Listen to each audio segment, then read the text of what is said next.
Yeah, I was on the London scene, or alternative scene, I suppose, and but I also picked up the free newspaper Capital Gay, and it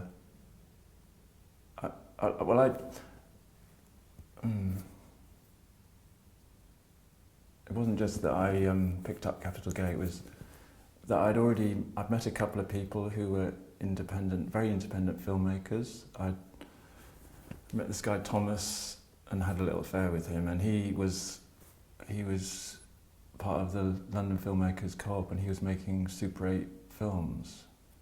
And I thought, wow, I never met anyone who made films.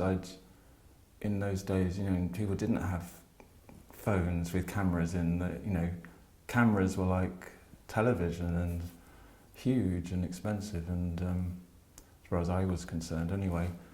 So I'd never even thought about making films, but I had got an urge, I think. I'd seen programs when I was a teenager on television about young filmmakers, and I'd sort of been interested, but never thought I had the competence to do anything about it. So when I met Thomas and then his ex-boyfriend Bruno, they were both doing stuff at the London Filmmakers Co-op with Super 8, and I thought, wow, they're filmmakers. So when I saw this article in Capital Gay about a lesbian and gay, or maybe it was a gay youth video project, I can't remember if it was lesbian and gay or just gay at the time, I just thought, oh, I'll go along to that, especially as I was living in the Oval, just around the corner from where the first meeting was, which was Oval House. And so I went along to join the group, and I suppose there were about 15 people there, mostly guys. I think there was one woman, Rose, and Philip and Andy and Jimmy and Connie, and I can't remember other people, but I remember Jimmy and Connie particularly because I became friends with them later particularly. And I suppose Graham was there, Graham Piper. Timmins and Andy Lippman, they'd set it up. They'd already done a project called the Gay Video Project, where they'd made a video about the police attitudes to gay men, and I remember seeing it. It was quite amusing. It was quite conventional in a way, the way it was made, but it was quite amusing. And through that, they got some money, I think, from Channel 4, because Channel 4 was just starting as a development grant to do something more, and they decided to use that money to get younger people involved rather than just themselves again.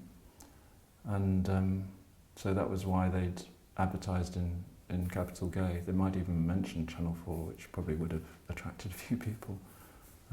Because Channel 4 was very radical in those days. It was a new television channel, and they were trying to do different things with minorities, and we were definitely discriminated against in those days, if not and a minority, obviously. But when the first meeting, I don't think there were mostly men, but actually we wanted to work with women as well. We didn't want it to just be a gay exclusive thing, because the gay scene was very quite a lot of it was quite separate, and I suppose the people that I'd hung out with weren't involved with that very masculine scene. We were going to a much more alternative world that was a bit more mixed, and we wanted to reflect that in what we were doing. So I think we actually made sure that Philip and Andy made it into a lesbian and gay project rather than just a gay project. I don't think the way Philip and Andy set it up, they were kind of producer and director, I think, and they were going to get us involved and us to make a video about being young and lesbian and gay, or young and gay as far as they were concerned originally. But we decided actually, we wanted to make it. We didn't just come along and weren't just willing to be participants in it. We wanted to be involved much more. Well, they obviously wanted us to help filming because they couldn't do it all themselves, but so we basically took over, I think. Well, what I remember is us meeting at Philip's flat and trying to work out what documentary was and how we wanted to make it. People were watching, recording stuff on VHS from the television, and I don't remember watching much, but I remember us experimenting with cameras and playing around, just sort of seeing how we could film things that would make them more interesting. And particularly when I remember us, because we knew we were going to interview people, we were really trying to work out the best way of interviewing people without the camera being kind of a dominant feature that would, put people off. So that we'd get quite an intimate situation. The camera would just be over the shoulder of someone who was filming, and so that it would look like almost looking at the camera, but it wasn't. It was just off. I mean, that was fairly conventional for documentary filmmaking. But what the other thing was we were wanting to do was not have any narrator. We looked at various lesbian videos about television programs about gay men or lesbians, and a lot of them had a rather impersonal narrator. And we quite early on decided we didn't want to do that. And like Isaac says in the video, we wanted to show how we do things. We didn't want to hide the artifice. We didn't want to. We wanted to show that it was a construction, but in the same process, we actually made a construction that was artificial. We ended up, after we were filming in Philip's flat, they found a studio we could use, Ronald Grant's building we could go to, and we cleared out all his cinema museum archive stuff and created this white studio space where we met. But it was a bit of a set. It wasn't just where we met. We made it into a set, and we chose a smaller number of us than the 25 or more people that were involved to be filmed more particularly and represent who we were as the filmmakers, marginalised and without a voice in the media world. It's such a different world today. We were interviewing each other, but initially I wasn't part of that group. I was just one of the people doing filming, because I actually had a full-time job, unlike a lot of people who were on the dole, on the dole I suppose would be the alternative. And so I was spending all my spare time coming to the project, so I wasn't there during the day a lot, but except at weekends, I suppose. Sometimes I would take days off work and be involved with it. So initially I wasn't part of the set group, but Toby got hepatitis, I think, and therefore they wanted to find someone else, and they chose me.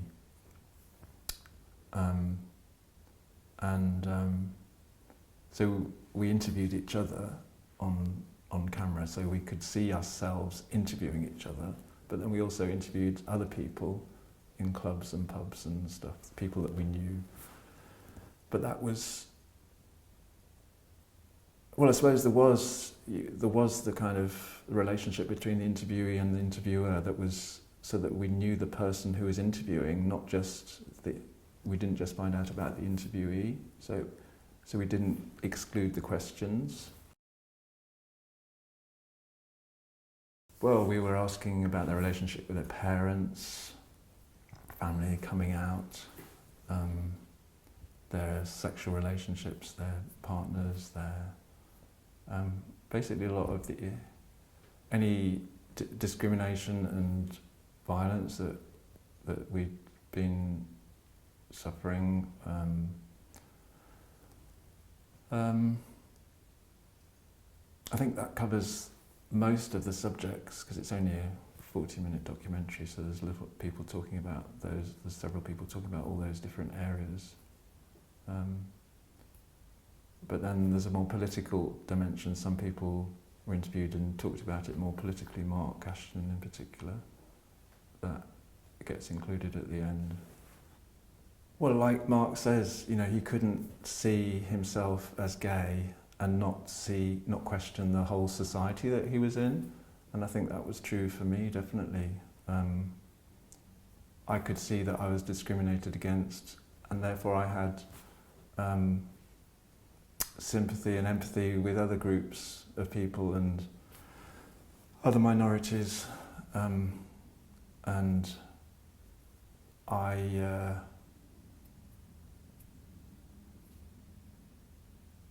I'd been involved. I saw myself as a socialist. I don't know whether I was really, but I saw myself as a socialist and had been involved in demonstrations and went on gay pride marches, but when they were political demonstrations rather than Mardi Gras, as they've become. Because I'd been at university and got involved with student politics a little bit and been on CND marches, pro-choice marches, and had a feminist kind of education, as well as a socialist one. And I think quite a number of the people in the group were quite radical and wanted to change the world.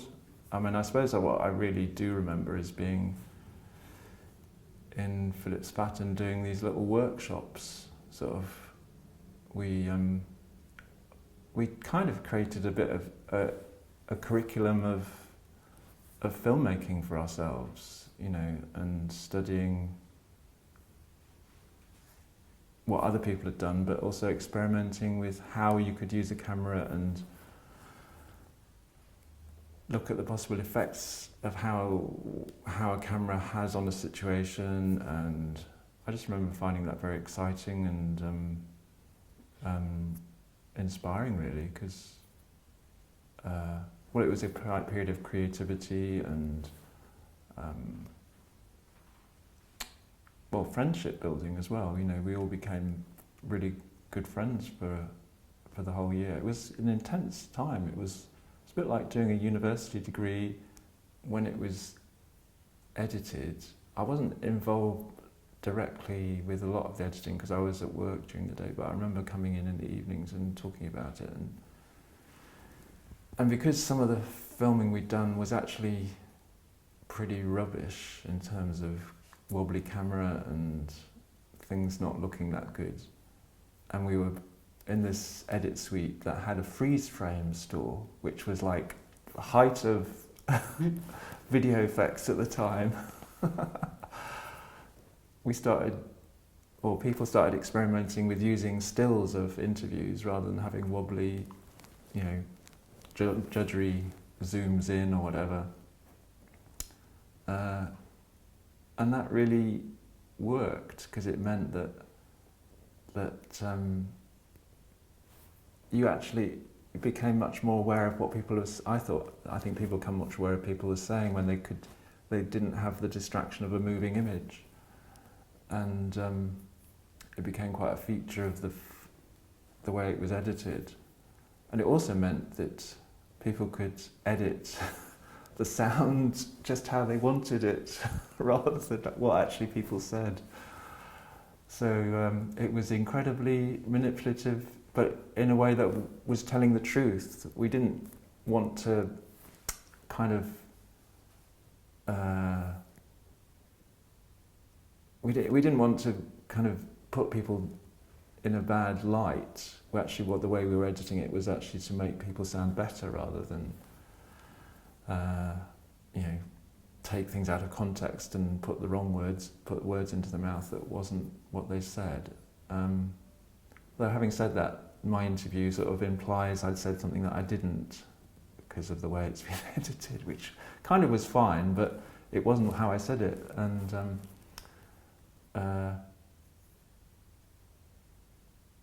but it just meant editing the sound became much more straightforward, because you could get rid of the ums and ahs of people if that wasn't that was a bit boring, or if they made a mistake, then you could just chop it all up, and you wouldn't know because the style was like that. I mean, then there's all those bits of TV that people recorded. I wasn't so much involved with that. That was all edited in as comments. I mean, I suppose the way it was structured was something that I found really interesting, was that we decided that, because we went out filming in different, well, the men went out filming and did interviews, which we end up not using, but the women went out and did interviews in Ridley Road Market, and we used those interviews as the kind of the straight world, because you went and you did some of the interviews, didn't you? Interviewing people in the market about what they thought of lesbians and gay men, and what were lesbians, and what were homosexuals, blah blah blah, and did they know anyone? And so as a device, we wanted to separate that out from the world that we lived in. So we filmed a monitor showing those edits, and then we had our space, our white space, where we talked to each other. And then we had our friend space, which was unmediated. It was just in bars and clubs and people's flats or wherever else, and that was just normal. But we created this white space so that we knew that was us, and we would sometimes be interacting in that space and talking about the editing or talking about the filming of stuff. But even though that was a bit of a device, it did sort of convey a truth about the process. It was shown in a youth slot at midnight on 2 consecutive Fridays or something, and at the time I felt like, oh God, how annoying that it's not being shown properly, where people can see it. But actually I discovered years later it had a really positive effect, because I met 2 young men who were about 14 when it was shown in 1986, subsequently, because they recognised me from it. And they'd watched it and recorded it at midnight without their family knowing, because if it had been shown at 8 o'clock or 10 o'clock, they were able to sneak down, put the video recorder on, record it on their family's video recorder, and then watch it at various other times later on. And these 2 guys actually had kind of watched it hundreds of times probably, and they felt like they knew us. And one of them actually I met through the college I went to, and he joined the college after I'd left, and I was teaching him how to use a video camera, and he came up to me and said, "Oh, Geoff Cole," and I was like, "Oh, how do you know my name?" But I just assumed he'd seen it on the wall or something, and but then something really weird happened, in that tragic, a friend of his committed suicide, or no, it wasn't as bad as that. His friend died in a fire, his best friend from back home, and because he felt like he knew me, because he'd seen me on the video, and because he'd heard me listening to people, because you often see the back of my head in in the shots, he felt he was able to talk to me, and so he talked to me about the fact that he'd lost his friend, and we became friends. So that was a kind of really bizarre kind of consequence of making this video, and then it being shown on television. And then this other guy I knew, he was in Manchester, and he lived in the building next door to where I worked. But I didn't discover that immediately. I used to see him around, and I thought, he's definitely not looking at me. I don't know whether you've ever experienced that, but he would be walking along the street, and I'd see him quite regularly, because I was working in the same areas he lived in, obviously, and but he was not looking at me. Anyway, I subsequently saw him when he was working in the Whitworth Art Gallery in the shop there, and I thought, oh, that's him. And then I went up to the till, and he said, "Oh, hi, Geoff, you're Geoff Cole, aren't you?" I was like, "How do you know my name?" If I hadn't been involved with Framed Youth and we'd set up Converse Pictures together with Connie and Claire, well, we wouldn't have had the space, we wouldn't have had a video camera. And so when we both, well, kind of independently probably, got involved with LGSM, Lesbians and Gay Support the Miners group, during the miners' strike, well, we were both friends of Mark's and he encouraged me to go along. Just wanted to film everything. We wanted to make sure that we recorded what was going on in the alternative lesbian and gay world, I suppose. Well, we decided actually we wanted to show the mining communities what they were, who was giving them money, because we knew that they were likely to have homophobic responses to us giving money to them. So we just filmed loads of stuff to send them, but then after the strike had finished, we decided to make a longer form documentary about why we'd done it and interviewed some of the mining communities as well.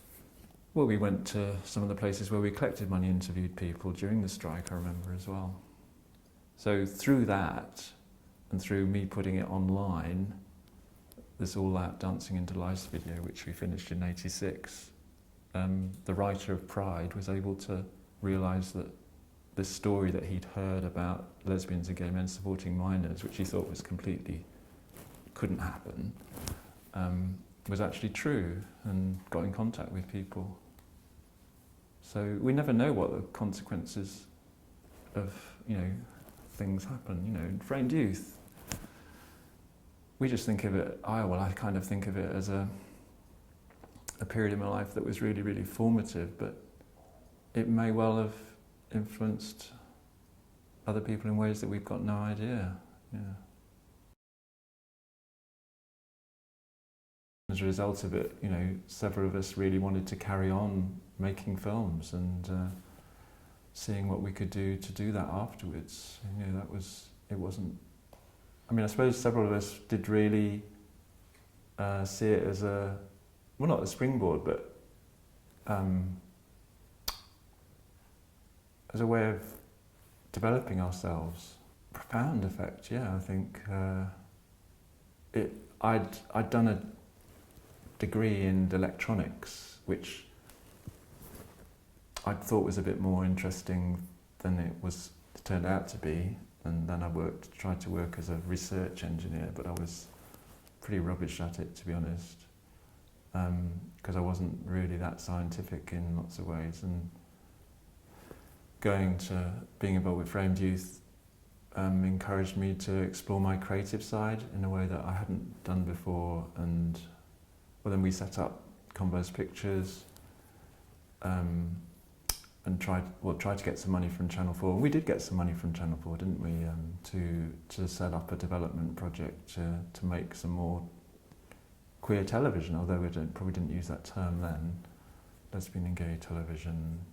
We had quite exciting idea, but they didn't end up going with it. But I guess because I'd been involved with that, I got involved with that alternative Channel 4 and filmmaker world.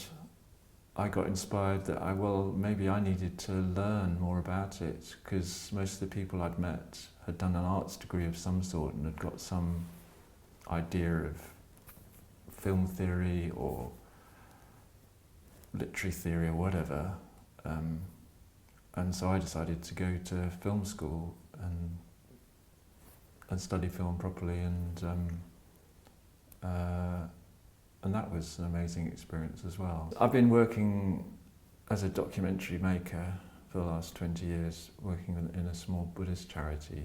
I became a Buddhist 20 odd years ago, and then had the opportunity to work with other Buddhists making films, so I've been doing that 20 years. It's pretty much the kind of no-budget filmmaking that I was brought up in, so I know how to do things without spending any money, but truth about the process.